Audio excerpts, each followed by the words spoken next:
Bismillahirrahmanirrahim. Assalamualaikum warahmatullahi wabarakatuh. Bismillah, alhamdulillah, wassalatu wassalamu ala rasulillah wa ala alihi wa sahbihi wa mawalah, amma ba'd. Qala Allah Ta'ala fi kitabihil karim wa huwa asdaqul qailin. A'udzu billahi minasyaitonir rajim. Bismillahirrahmanirrahim. Innas safa wal marwata min sya'airillah. Faman hajjal baita aw i'tamara fala junaha alaihi ayyatawafa bihima. Al-ayah, sadaqallahul azim. Allahumma arhamna bil Qur'an. Pemirsa TV One yang dirahmati Allah, alhamdulillah, pada hari ini insya Allah kita akan bincangkan tentang syiar agama Allah. Dalam surah Al-Baqarah, Allah menyebut dengan jelas, Innas sofa, sesungguhnya sofa, bukit sofa, wal marwata, dan bukit marwah, min sya'airillah, termasuk syiar agama Allah. Bukit batu Sofa dan bukit batu Marwah adalah dua bukit yang paling banyak dikunjungi oleh umat manusia, khususnya kaum muslimin yang umroh ataupun haji sampai hari ini. Alhamdulillah, Allah menyebutkan bahwa bukit batu Sofa dan bukit batu Marwah adalah termasuk syiar agama Allah. Bahkan Allah menegaskan ketika para sahabat dulu enggan untuk melaksanakan sa'i, yaitu lari-lari kecil atau berjalan cepat antara bukit Sofa dan Marwah. Sofa Marwah sampai 7 kali dalam ritual sa'i, bagian daripada umroh maupun haji. Maka para sahabat ketika enggan ke situ, alasannya adalah dulu tempat itu ada pemujaan berhala. Maka Allah klarifikasi dengan menyatakan bahwa bukit Sofa dan bukit Marwah adalah termasuk syiar agama Allah. Maka jangan enggan.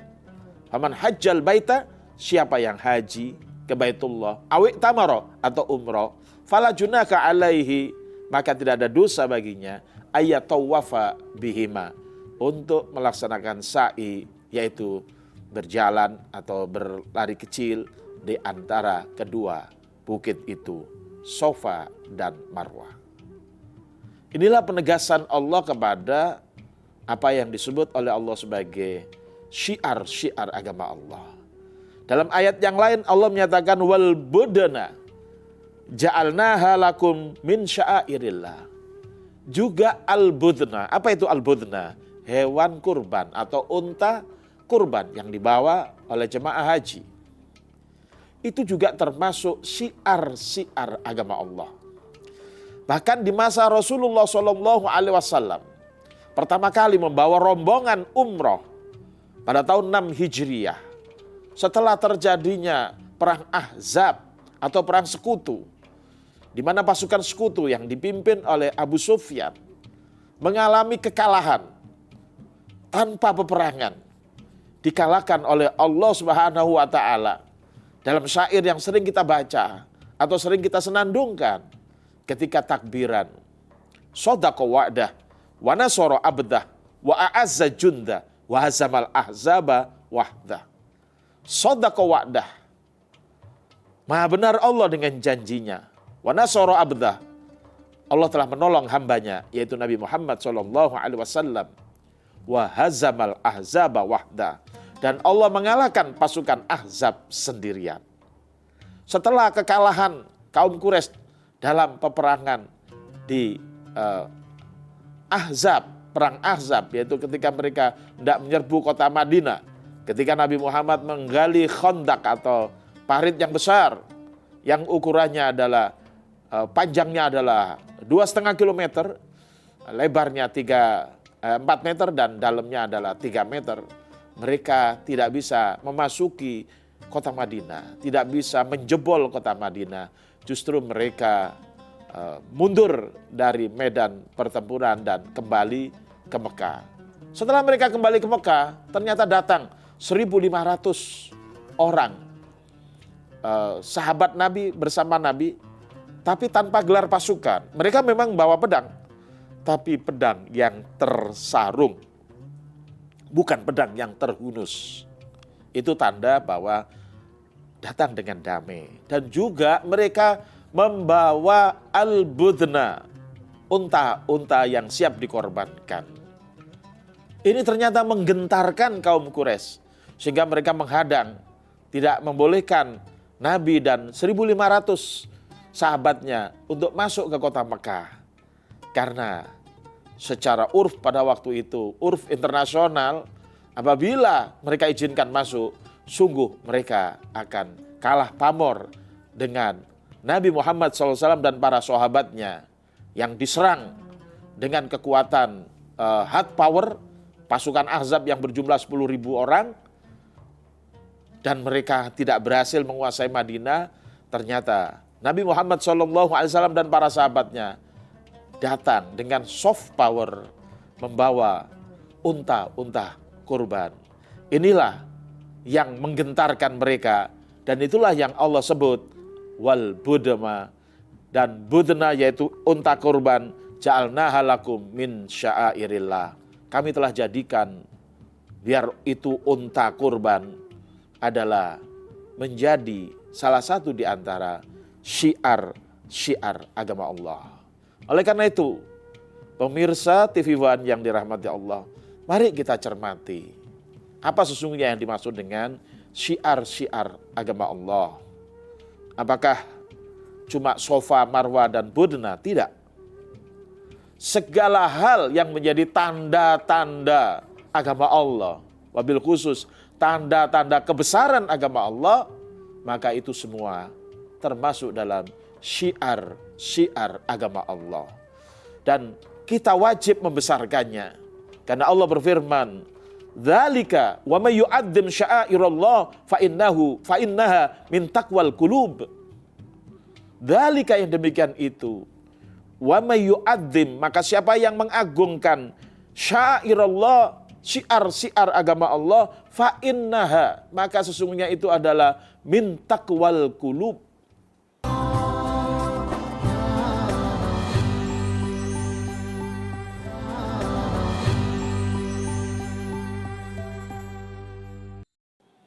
Termasuk dari ketakwaan hatinya.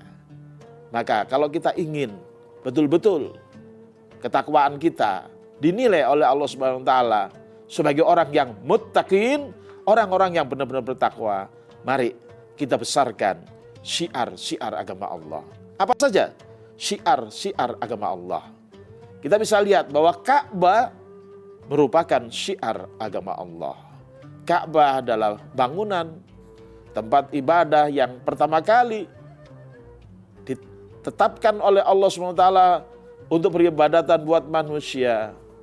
Ka'bah adalah bangunan rumah Allah yang hari ini, sampai hari ini, itu yang paling banyak dikunjungi oleh umat manusia. Seluruh Masjidil Haram itu juga syiar agama Allah. Kemudian Safa, Marwah, kemudian ibadah haji, ibadah umroh, itu juga syiar agama Allah. Adzan juga syiar agama Allah. Sholat jamaah, syiar agama Allah. Sholat Jumat, syiar agama Allah. Di samping juga merupakan persatuan bagi umat Islam. Syiar agama Allah itu memberikan efek gentar kepada musuh-musuh Allah, dan efek rasa tentram dan rasa mantap bagi umat Islam. Oleh karena itu, baginda Rasulullah Shallallahu Alaihi Wasallam ketika melaksanakan perintah Allah di dalam salah satu firman-Nya, yaitu dalam surah Al-Kautsar. Allah berfirman, A'udzubillahi minasyaitonirrajim. Bismillahirrahmanirrahim. Inna a'tainakal kautsar fasholli lirabbika wanhar inna syani'aka huwal abtar. Dalam ayat terakhir Allah menyatakan inna syani'aka huwal abtar.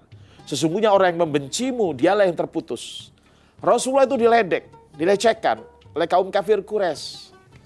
Ketika putranya Ibrahim wafat, Rasulullah diledek, dilecehkan bahwa Rasulullah terputus, tidak ada nasab yang menyambungkannya. Tetapi ternyata orang kafir itulah yang terputus.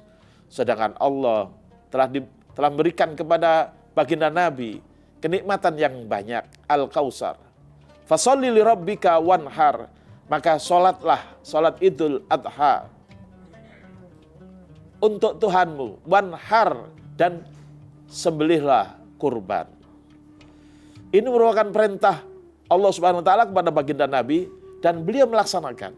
Dan sholat Idul Adha merupakan syiar agama Allah. Bahkan Rasulullah untuk membesarkan syiar agama Allah, beliau wajibkan seluruh wanita, beliau anjurkan atau beliau perintahkan agar datang mengikuti sholat Idul Adha, walaupun mereka nggak sholat, mereka sedang haid, maka Rasulullah perintahkan agar datang untuk mendengarkan khutbah. Bagi perempuan yang punya jilbab, hendaknya meminjamkan jilbabnya kepada perempuan yang tidak punya jilbab, agar mereka semua bisa datang ke lapangan. Dan Rasul perintahkan agar mereka mengumandangkan takbir. Dan jalan yang mereka tempuh, antara jalan berangkat dengan jalan pulang di tempat yang berbeda, dan selalu mengumandangkan takbir untuk Idul Adha, bahkan takbirnya mulai 1 Dzulhijjah sampai 13 Dzulhijjah atau sore pada akhir daripada hari tasyrik. Jadi sholat Idul Adha dan menyembelih kurban setelah sholat itu merupakan syiar agama Allah. Ketika menyembelih kurban, Nabi menyatakan Bismillahi Allahu Akbar, dengan nama Allah, Allah Maha Besar. Ini adalah syiar agama Allah. Jadi syiar agama Allah adalah untuk membesarkan Allah. Quran termasuk syiar agama Allah. Ketika pertama kali Quran disampaikan oleh Rasulullah SAW, dibacakan oleh Rasulullah SAW kepada kaum Quraisy, mereka-mereka yang kafir pun mengakui keunggulan Al-Quran. Seorang ahli sastra dari kaum Quraisy bernama Al-Walid bin Al-Mughirah mengatakan bahwa apa yang dibaca oleh Muhammad SAW adalah ya'lu wa la yu'la alai, sangat tinggi dan tidak ada yang lebih tinggi darinya. Jadi istilah al-Islamu ya'lu wa la yu'la alai justru pertama kali datang dari orang kafir Quraisy. Sayangnya dia belum mendapatkan hidayah. Tetapi pernyataan al-Islamu ya'lu wa la yu'la alai ini merupakan satu bentuk dari ungkapan mereka terhadap syiar agama Allah, yakni Al-Quran. Oleh karena itu, ketika muncul ide untuk mengumpulkan Al-Quran dan menjadikannya satu mushaf, itu tidak lain adalah dalam rangka ta'dhimu min sya'airillah, adalah untuk mengagungkan syiar agama Allah. Karena Quran yang kemudian dicetak sampai berjuta-juta, beratus-ratus juta, bahkan mungkin bermiliar-miliar, ini menjadi syiar agama Allah. Quran yang dibaca, Quran yang dicantumkan di media internet dan berbagai bentuk dari media-media maupun media sosial hari ini, semuanya adalah syiar agama Allah. Pemirsa TV One yang dirahmati Allah, membesarkan syiar agama Allah adalah muncul daripada ketakwaan hati. Oleh karena itu hari ini diperlukan satu ikhtiar yang menunjukkan kreativitas kita untuk mengagungkan syiar agama Allah. Oleh karena itu, misalnya apa yang sudah muncul hari ini, Jumat Berkah, itu salah satu bentuk memunculkan syiar agama Allah. Telah meluas, tidak hanya dilakukan oleh pengurus masjid, bahkan oleh ibu-ibu PKK atau ibu-ibu RT, sekarang rame dengan adanya Jumat Berkah. Termasuk dalam hal ini adalah adanya ATM beras misalnya. Ini juga satu bentuk kreativitas untuk memunculkan syiar agama Allah.